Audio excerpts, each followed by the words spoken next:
In this video, I'm going to be showing you guys the live sales process where I pre-handle this prospect's objections to get a full payment of about $5,000 at the end of the call. Now, I know I've already posted a video on this before, but this is the most important part of your sales call because if you don't find the limiting belief that has stopped them from making a change in the past, they're not going to make a change again. Too many average closers are taking the surface level objections that they're giving you, like time, money, all this other BS that they're giving you, and running with that, trying to solve that. That's not going to do anything for you. You're going to end up getting uphill battles at the end of the calls if you're solving objections or even if they give you an objection. Nowadays, my prospects either pay up front or their objections are very easy because I can get to the real deep limiting belief that they have every time they give me BS. This guy was giving me a lot of BS, but if you notice here, I was staying on his team. I was understanding him and actually showing him that I understood where he was coming from, but we still needed to get to the bottom of this problem. Too many closers will take it and go against the prospect and make it feel like it's you versus them, causing a lot of friction and maybe even annoying your prospect. You want to sound like you're on their team. You're here to actually help them and you're here to be genuine. If you guys learned a lot from this video and you also need help with sales or even need help with offers, DM me on Instagram. I'll see how I can help you out. But other than that, here's the video. What I'm saying? Yep. So for you, man, like let's just say if you've been unsatisfied with how much we're making for even the past 14 years, why have we not took that next step on investing into like an advanced mentorship that might have costed more money to get the right help? Well, truthfully, I haven't looked into a trading mentor like that.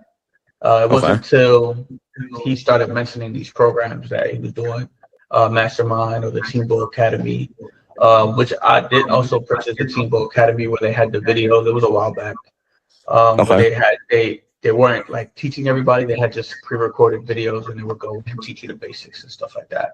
How long have you known about day trading as a whole? Like just like the whole trading market. How long have you been in it? Like involved with it? Does that make sense?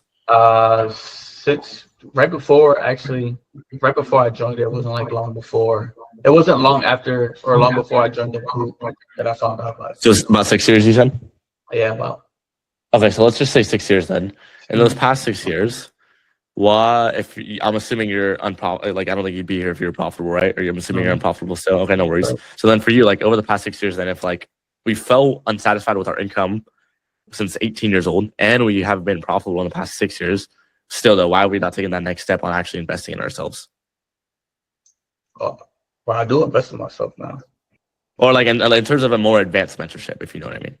Like something that might have costed you more money, so someone could actually give you the one-on-one support to be successful with this.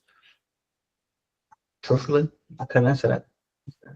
Well, if you really thought about it, man. Because the only reason I'm challenging you right now is because the same reason that we haven't made a change before is going to be the same reason we don't make a change again. So I want to help you identify because it's important to know for yourself. Because like think of it this way, it's like let's just say there's a fat guy. Well, I'm just put it this way. Let's say there's a guy who's been fat for 18 years, right? He doesn't like the way his body looks. Has to be some reason why he's not getting a personal trainer or he's not getting some help. Do you agree? I agree. So thought about it that way. What do you think was the reason for you, man? You can be honest with me. Because it's like, think of it this way. There's guys who are going to be proactive and reactive. There's guys who are going to be unsatisfied about their situation and not do a thing. There's also going to be guys who are like, I'm not satisfied with my situation, so I have to do something to reach my goals in life. Which guy do you actually think is going to get to their goals quicker? The one that's proactive. Right. Why do you feel that way? Because nothing happens without an action. Right, man. So if we're on the same page with that, why were we not proactive? Why were we not proactive those last 6 to 18 years? Being proactive in the last 6 to 14 years. 14, sorry. Yeah. So it's more in terms of an advanced mentorship. Like aside from you probably invested a little help like the Discords or whatnot. I mean more so in like an actual advanced mentorship that might have costed you a good chunk of money. What slowed you down from investing in something like that? Yeah. If it would have cost me a good chunk of money, I probably didn't have the money to do it. Okay. That makes sense. So then it's funny when we talk about because I share like a different way of looking at the money that way. Because like when we talk about like if you didn't have the money to do it, it kind of goes back to the idea that like we could have got proactive because there's guys here who don't have the money, but there's also guys who get resourceful with the money they have. They'll find it because if they know the goals are in life are to help their daughters get some financial freedom, they will do whatever it takes, right? They'll find the money, they'll sell their old shoes, they'll sell their old cars. They'll get the money one way or another to get this help, right? So for you, man, like if you really thought about it, did you have any sort of limiting belief that really stopped you from investing into a mentorship like this? Besides capital? No. What do you mean as far as capital? Is that what? Sorry, you cut out in the first part. Yeah, like besides having capital, like there's no reason for me not to invest into things like I said, I've done almost everything we could think of. I fund my trading accounts by donating plasma. Right. Right. So like you mentioned, like when you trying to do something and you find a way to like support Right. it. So with me doing other things and side hustles to try to get the money to do it. Instead of like investing that money in capital, I was trying to invest the money into the account so I can learn. Right. I didn't paper Right. trade because I don't learn paper trading. Like Right. I would go in and kind of like how with these prop firms, I would go in and just like, oh, it's paper trading, it's reset, and it is what it is. I wouldn't learn from that. So I had to use the money that I was making to actually go in and teach myself so it could hit and be like, all right, cool, why did this not work out? Right.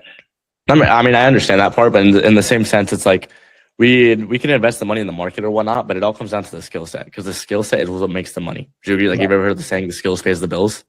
It's like it's like we go back to the fat guy. He could pay $500 for the nicest gym membership, but if he doesn't know what workouts he's doing, what the diet plan is that's going to get him successful, he'll never get there. It doesn't matter how much money he's spending, right? Right. Because what do you think? Like, let's say it this way, man. Because like I want to be on your team here, and I want to make sure that we can actually identify this because we have to identify this to make a change for yourself. But let's say this: have you ever had a buddy like one of your military friends who's had a crush on a girl for a long time? Let's say like, or you yourself. I don't know if you have a wife or married or whatnot, but like, have you ever had a situation where you've had a crush on a girl for a long time? Yeah. Right. Okay. If you had a crush on a girl for a long time, let's just say 5 years, never went up to her. Fear. Okay?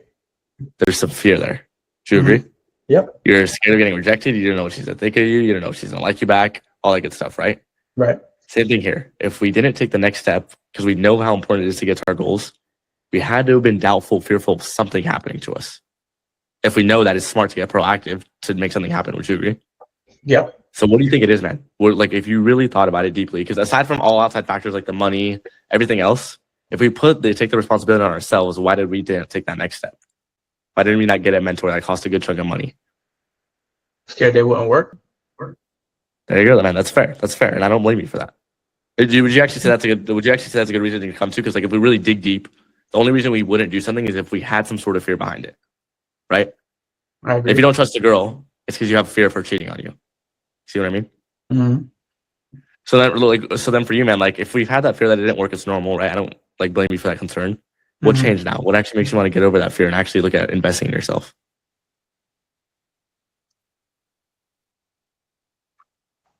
Got to get over it. Like nothing's gonna change if you're gonna still be scared. Yeah. Be scared through it. Right. Yeah, man. Exactly. Because like the thing is, like the fear, we only overcome it one of two ways. We either overcome it head on or it just leaves you in the same spot. Live by a quote. It's like you can stay in the same spot, but that could be the worst case scenario. But at least you give yourself a shot of getting somewhere different, right? I agree. So then for you, man, like, are you open to the idea? I'm on your team here, but can you see how that maybe the fear of the idea that it didn't work out is the exact reason we haven't got the next level help that we've needed? Can you see how that fear might have stopped us from getting there? Yep. Because looking back, do you think you might have lost anything because we didn't get that next level help over those past 6 to 14 years? Lost anything? Not lost anything, but didn't gain anything. I mean, yeah, sure, we gained knowledge, but do you think we've also lost stuff because we were a bit fearful of it not working out and taking that next step? I didn't get the opportunity to right be where I was, right? Like I didn't lose it. I never had it, but like I get where you're coming from. Yeah, you know what I mean, like the opportunity cost. Because let's just imagine 6 years ago we took that next step with ourselves. Yeah, maybe we could be loaded when it was like profitable. I don't know what to guarantee, but maybe we could be there now. Because like my only concern is, Eric, like what if we don't break this habit? What if we don't get over this fear? We actually don't take that next step on investing in our right skills. What's going to keep happening, man? We're gonna find another way. Don't find another way, right? And it's like if we don't do anything about this, are we ever going to be able to see the family or even get financial freedom eventually from the military job?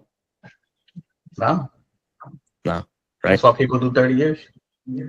Right. So then for you, man, like, are you actually committed this time around to being the guy who overcomes that fear and actually does the next step, takes the next step on himself to get there? Yeah. Well, why are you so committed this time? Because of all the money that I've lost, I'm still here. Yeah.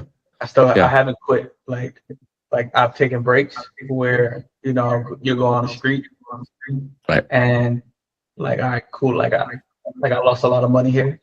I need to step away for a little bit, but it was never like, never in my mind. It's not gonna work.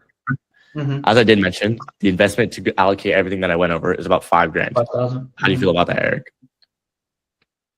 Run it. I'm not scared about spending $5,000. Yeah, I can show it to you on my card. Oh yeah, I see it, man. All right.